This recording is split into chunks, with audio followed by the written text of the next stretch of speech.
एका घरी एक पाहुणा आला. बरं, पाहुण्यानं किती दिवस राहायचं? 2 तास, 1 दिवस राहायचं. काय काय पाहुणे गावाच्या बाहेर जातच नाही. आमच्या घरी एक पाहुणा आला.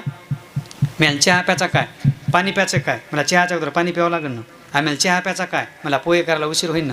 आम्हाला पोहे खायचे का काय, मला दुपारी जेवायचं, मला पोहे खावं लागते ना. आम्हाला दुपारा जेवायचं काय, मला संध्याकाळी मुकामाता जेवावं लागेल ना. आम्हाला जेवायचं काय, मला 7 दिवस सप्ताह. बघा आता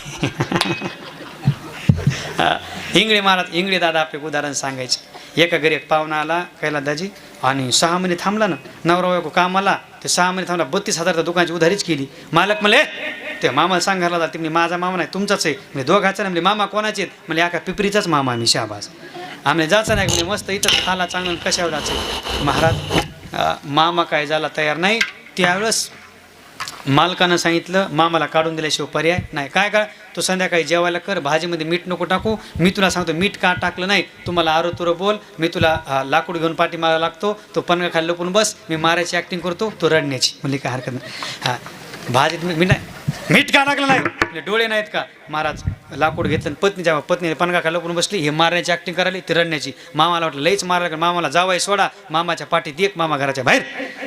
आणि 10 मिनिटाने पती पत्नी हसत म्हणजे, मालक तुम्ही न मारता मी कशी रडण्याची ॲक्टिंग केली. ते म्हणा, तो रडण्याची केली, पण तुला न मारता मी कशी मारण्याची ॲक्टिंग केली. मामा तुळशी झाडाखाली लपला होता, लगेच वापस आला, मला वाडा जेवायला, मी कशी जाण्याची ॲक्टिंग केली. पहा आता ऐकताय ना.